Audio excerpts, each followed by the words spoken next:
Third annual An Affair to Remember. What? Oh, I didn't see the cue. No, usually the TV's on. I can see when they. Did y'all break the TV?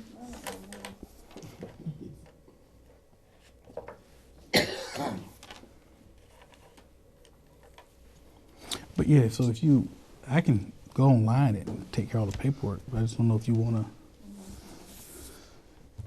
all adults. How much does a bartender cost? Well, I'm hoping we can get somebody to volunteer like I have, and somebody who I know have a license.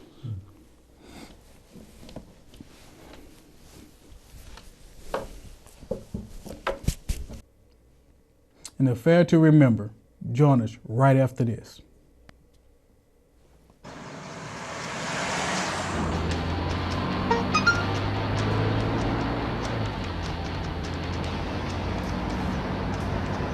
The average text takes your eyes off the road for nearly 5 seconds.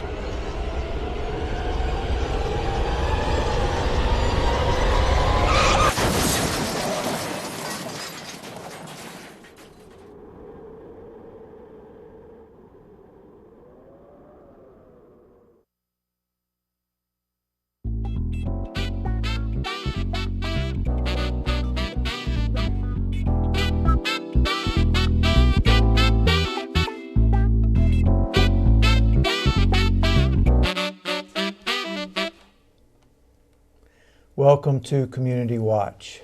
Greg. God. Got the blues, brother? Almost always. Well, this is a show for you then. This is a show for you. But I think that's partly what's wrong with us as a culture. You know, no one really sings, well, I'm not going to say no one, but you very seldom hear people singing the blues or talking about the blues anymore. You know, the blues for me was always a way of kind of keeping people grounded. And so I think we miss it, part of it in our culture. Well, now see, this is something we can ask our guests when they join us, but see, I would say that the blues is still with us in a lot of popular music, but people don't recognize it as blues. It may be. But we have some real experts here today, so I guess we'll find out. We'll find out We'll something. find out about that. But we're talking about an event that's coming up, but it's an event that's kind of built around music and the blues, and we'll have one of our favorite guests with us, Willie Mae Samuel. I think this is something new. This is what I'd be interested to learn, because I'm familiar with Miss Samuel's work, but the blues is something I'm not sure she's touched on, or at least recently. So it'd be interesting to see where this all came about. Well, it's going to be a very interesting discussion on the show today. I want you to stay with us. We'll be right back with our guests after this.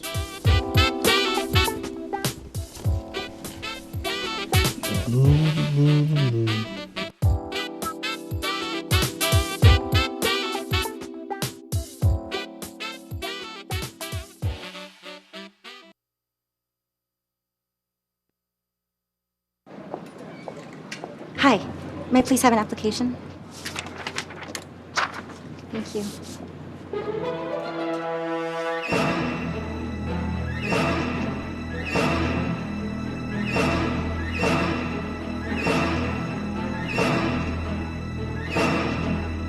Skip the drama.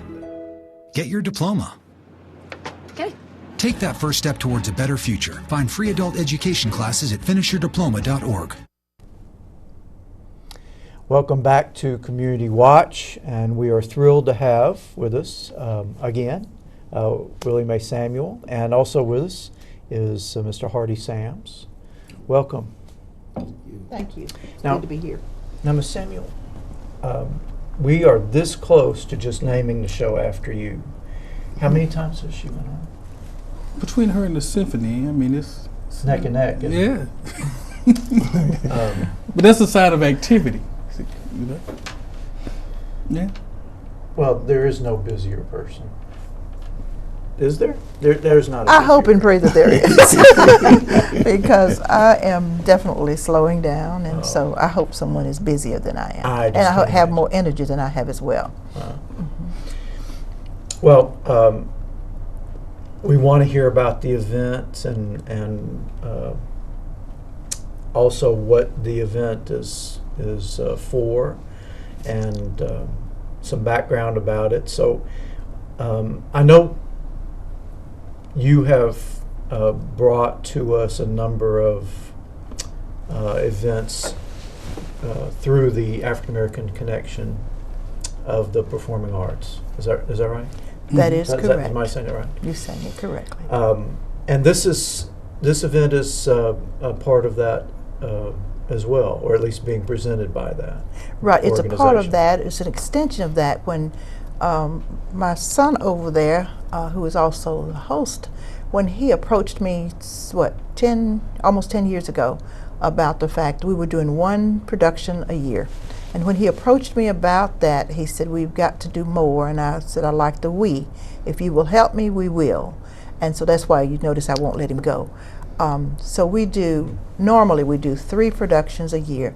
Then we thought, well, we needed to do something to give honor to those people who work year round, year in, hard work, no fun, because actually it's no fun getting ready for the stage with me, okay? We have fun afterwards.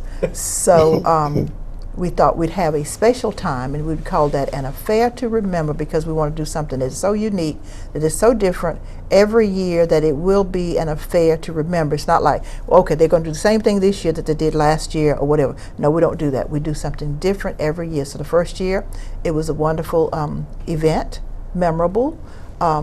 Everybody was dressed in their long outfits, black tie, black, what am I saying, black tie outfit. Yes, and so we were there to celebrate, and it was a celebration, and so we want each year to be that. We did it with the children last year. We had them dressed up, because very seldom do our children get a chance to dress up. They are in their little blue jeans and things every day, so we thought that would be a dress-up time for them.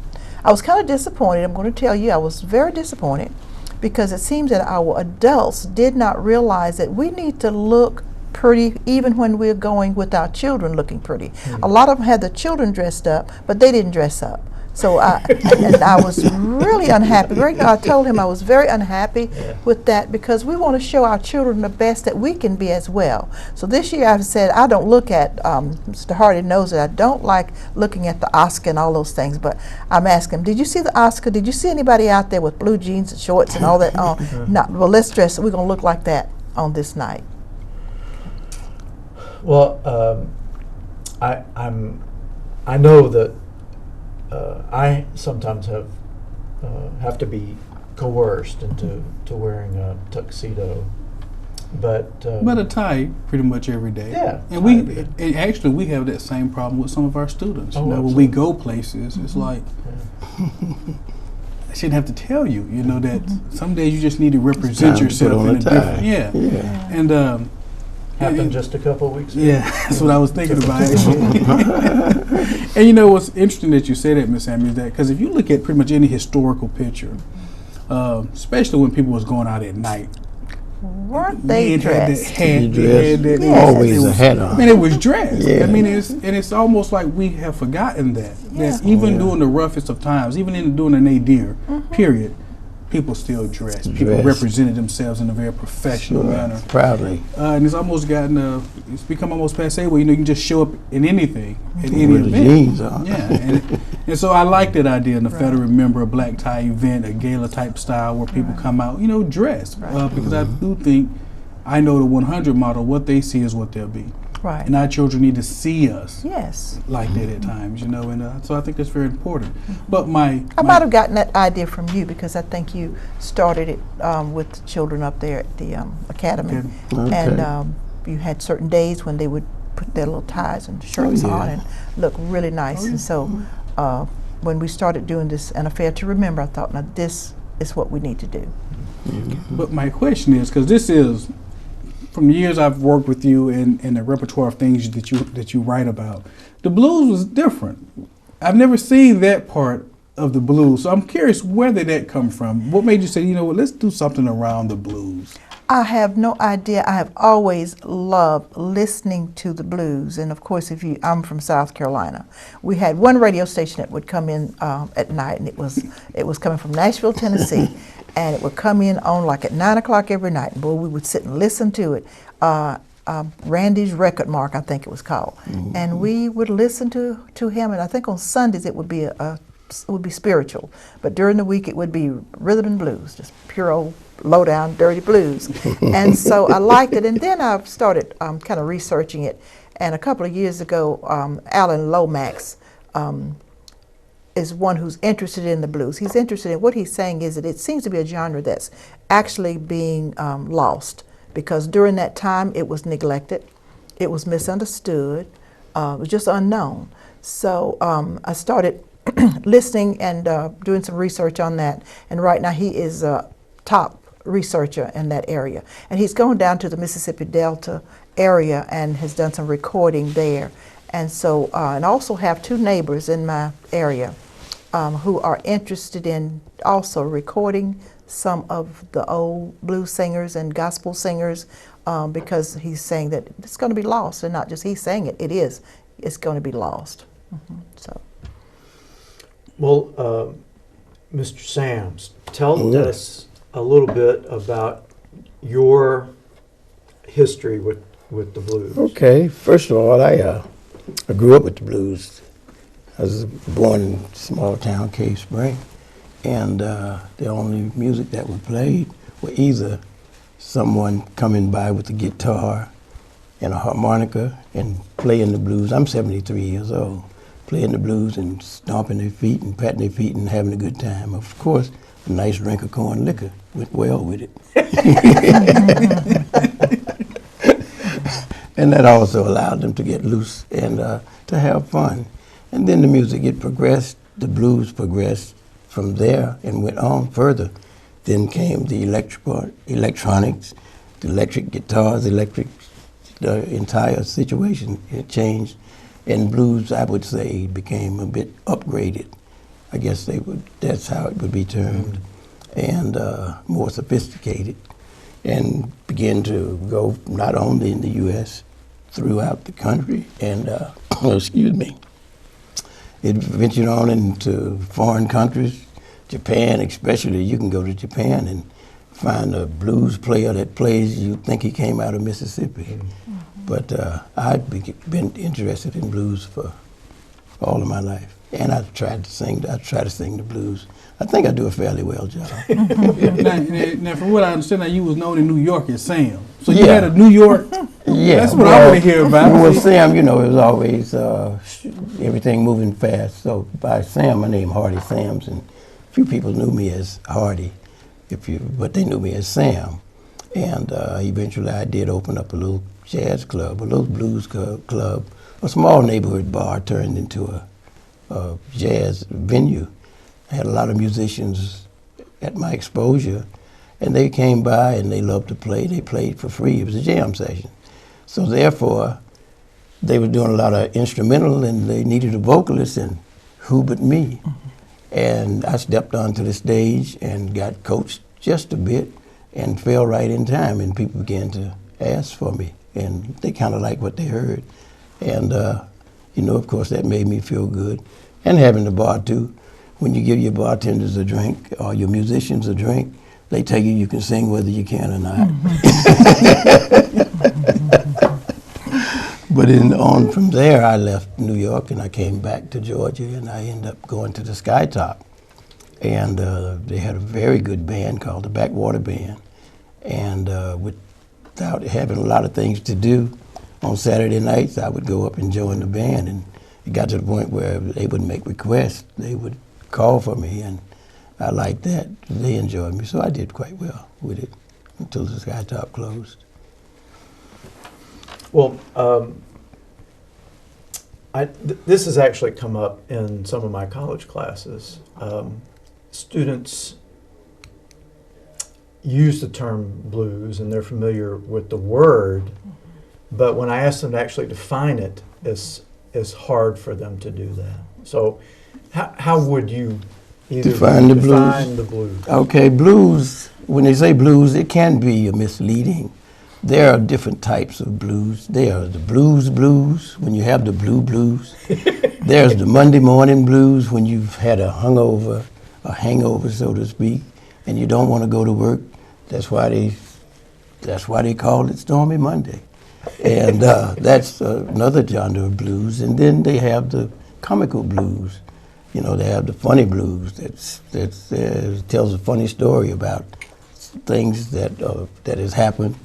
Then they have the I Lost My Woman blues and the Crying in the Beer blues. You know, it's many variations of the blues. Right, and we did research. As I said, I've been just kind of searching this, and I came up with about 60 different names for the blues. So this night, we're going to be dealing mainly with the Delta blues, the Mississippi blues, the blues, the crying out kind of blues, pain, hurt, disappointment, whatever kind of blues. But there's, as he said, there's so many different kind. That's why the children are having a hard time defining what is the blues, because we are dealing with the Mississippi one, because they said that in that area, the atmosphere, the condition was of such that the hard times, poverty, large area of blacks, one of the largest areas of just blacks, and of course that kind of work that they had to do on the levee and the railroad and the cotton fields and whatever. And then there was the railroad, that was that pain then that they were crying out. But of course it's changed later, but that's where we are with the program that we're going to be doing. Well, we're coming up on a break. Stay with us though. We'll be back with much more after this.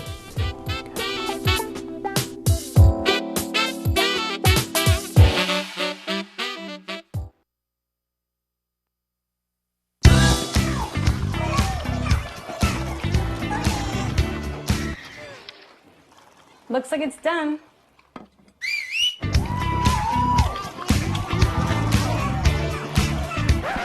Don't let salmonella get funky with your chicken. On average, 1 in 6 Americans will get a foodborne illness this year.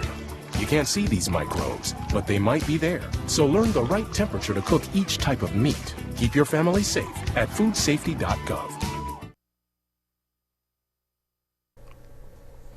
Welcome back to Community Watch, and we have with us Willie Mae Samuel talking about An Affair to Remember, and we've been joined by Mr. Ted Barnett. Thank you for both for being with us. Thank you all for having us. Let's get a couple of things established about the event, and then we'll get back to a discussion of the blues, which I think is pretty fascinating too. April the 10th, which is a Friday. From 7 to 11, it will be at the Rome Civic Center. The cost, of course, is for couples, $50, $30 for singles. We want to encourage couples to come. And it's going to be an affair to remember. We have about, we try to do the real serious things first. We have about 15 people who have died since 2006, so we always give honor to them, but we want to do it in a celebrating mode or tone, not one that's going to make us sad. And we'll recognize those, and we'll recognize some of the older people who have been with us. We have some people who are members still alive, 94, 2 are 94, and 1 is 83. So we have some older members, and we're going to talk, do something with the elderly. And we just have a mixture of things. We want to recognize some people who've just been really, really on the job with what we're doing and what we have done. We'll recognize those and give them trophies or whatever. And then, of course, we're going to have our blues singers. Of course, Mr. Barnett is, he just loves singing, period. And I won't say singing the blues. He loves singing. He writes songs, and he's got, I think he's going to probably present one of the songs that he's written that night. And of course, we have been introduced to Mr. Hardy Sams, who of course is called Sam. He's our singer, and we just call him Teddy. And he'll be singing for us. And we have 2, 3 other vocalists that will be singing. We have some guitarists who we have, as a matter of fact, we have 4 who will be playing the guitar. We have a keyboard player, and we may have a drummer. But it's just going to be a night of fun and fellowship. We're going to eat a little something little fresh, won't say what, but right, and we're going to have some fellowshipping with food as well. And that'll be the night of the program. We have a young man, Sweet Pea, is going to join us, and he likes singing as well. So we have some wonderful songbirds coming on, and we want everyone to come out and join us for that event. Well, it sounds like a great event. Is part of the purpose a fundraiser for the organization, or is that not a primary purpose? The primary purpose is that we make enough to make sure that it is a wonderful event. When we first started it, my hope was that, because I do something in the summer for children, and I wanted it to be a fundraiser so that we could use the funds that we get then to do the children's event during the summer. Okay, so I should say yes, it's a fundraiser. Okay. Yes, it's a fundraiser. Yep. And then, of course, we have talked about the fact that we have musicians, and you kind of take care of the people who entertain you. We had a live band the first time, and we had a DJ the second time. So money goes out to those people who help us to carry it out. So it is a fundraiser. Well, we just may not raise any fund. We may pay it all out. But that's. I'm glad I see your prices. You did raise the prices, and I'm glad, because when you think $50, that's just $25 a person, yes. $50 a couple. Yeah. And looking at the history of the AACPA and the production that has been put on over the years, and I know you have been very. Work with a very meager budget, and I know at times the company has also paid out of pocket, and it's really a shame, because we spend money on other things and we think nothing about it. Right. But when you start talking about something, a learning experience, a fun-loving experience, learning experience, and also the fellowship with people that are still here, I think that's priceless. Yes. And so I don't even look at it so much as a fundraiser, as really willingness to support what's valuable to our community. Amen. And we just have to be honest. The work you have done over the past 20, 30 years is primarily one of the few vehicles that African Americans have been prevalent, have been at the forefront, and has spoken to our concerns and issues. And I think that's priceless. And as a community, we have to recognize that there's a lot of theater in Rome. But it's not always a lot of theater speaking to our issues. And so for that reason only, even if you're not coming, you should be making a donation. I'm going to get off my soapbox now. Okay. Go ahead and ask your question. When have you ever gotten off? I'm just saying, certain things that are just dear to me. And, and going to a play about us, I love. I enjoy going to a play about us. Amen. And then with this affair, to remember that we want to make sure that, as I said, it is a fun evening, fellowshipping time for those who worked hard throughout the year. But going back to the blues, we talked about the fact that it was unknown. A lot of people neglected it, and a lot of people just didn't understand it. Even church people, and that's probably why Greg said, this is the first time you've gone in that direction. Just really going in that direction. We've had productions, and in that production we have had, blues singers, as a matter of fact, from the outhouse to the White House, if you can remember. We had a little bit of everything in there, history, blues, gospel, all that. And blacks are a mixture. We're a mixture of all of this. Our culture, our heritage, it's a mixture of all of that. And for us to turn a part of it off as if it did not exist, it does not exist, it's being hypocritical as far as I'm concerned. So that's why I'm saying to deal with this particular issue, the blues, on the level that we're dealing with it as an educational tool. I think it's just what I'm going to enjoy doing. That's true. Well, Mr. Barnett, I would like to know a little bit more about your history singing the blues. Is this something you've done all of your life? All my life. I started out with a gospel group at about 7 years old, and we had a group at our church called the New Hope 4, And my elder brothers and a fella, you probably don't know the name, Tony. We called him Little Tony, but he was really about 7 foot something. But he was, but his daddy was named Tony, so we called him Big Tony. And then the guy that, but I started singing with them years and years ago, and I raised out in the country. It was 11 kids, 8 boys and 3 girls, and I'm the youngest boy. I had 2 other siblings under me, but raised out in the country, and I've always been able to just sing, you know, I just sing whatever that I felt like singing, you know, and I had, even in the school where they taught us, you know, the nursery rhyme, you know, Little Bo Peep lost the sheep, but I made a song out of Mary Had a Little Lamb, and it said, Mary had a little lamb, its feet were white as snow, and everywhere that this Mary went, that little lamb he would go. But he followed her to school one day, that was so against the rule. He had all the little children, how they laughed and played, just to see that little lamb at school. So that's what we in store for. That's what we can Yeah, look forward you just to. don't know what you're in store for. They've I think that's all. But I've always enjoyed it, and I've learned so much from the blues that what I liked about the old stuff is how they wrote songs for all kind of situations. They wrote a song, you know, how boyfriend and girlfriend a lot of time would get into arguments, you know, and a guy sat down and he wrote a song about that. He said, tell me what's wrong with you now.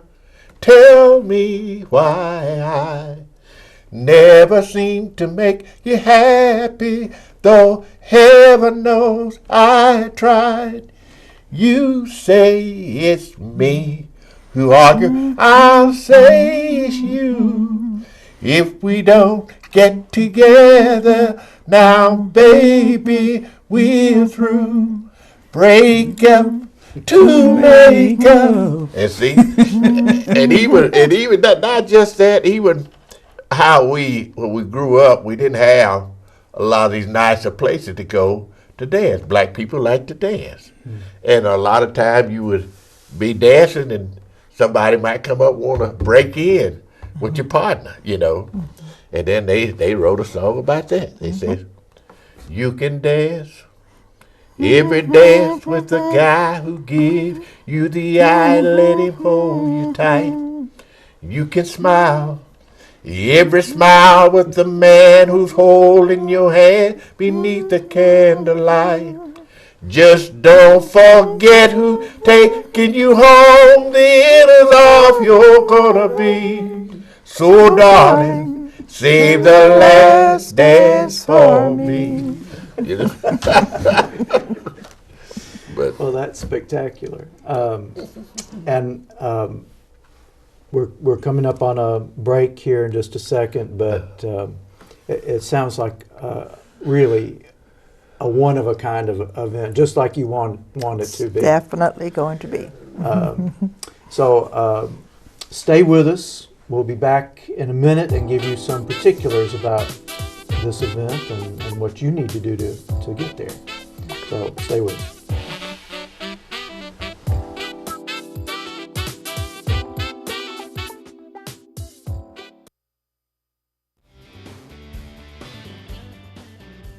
I'm transferring to the University of West Georgia. Columbia University. Kennesaw State. UGA. Loyola University in Chicago. Grambling State. Shorter University. I'm going to Greensboro College, and we all got our start at Georgia Highlands.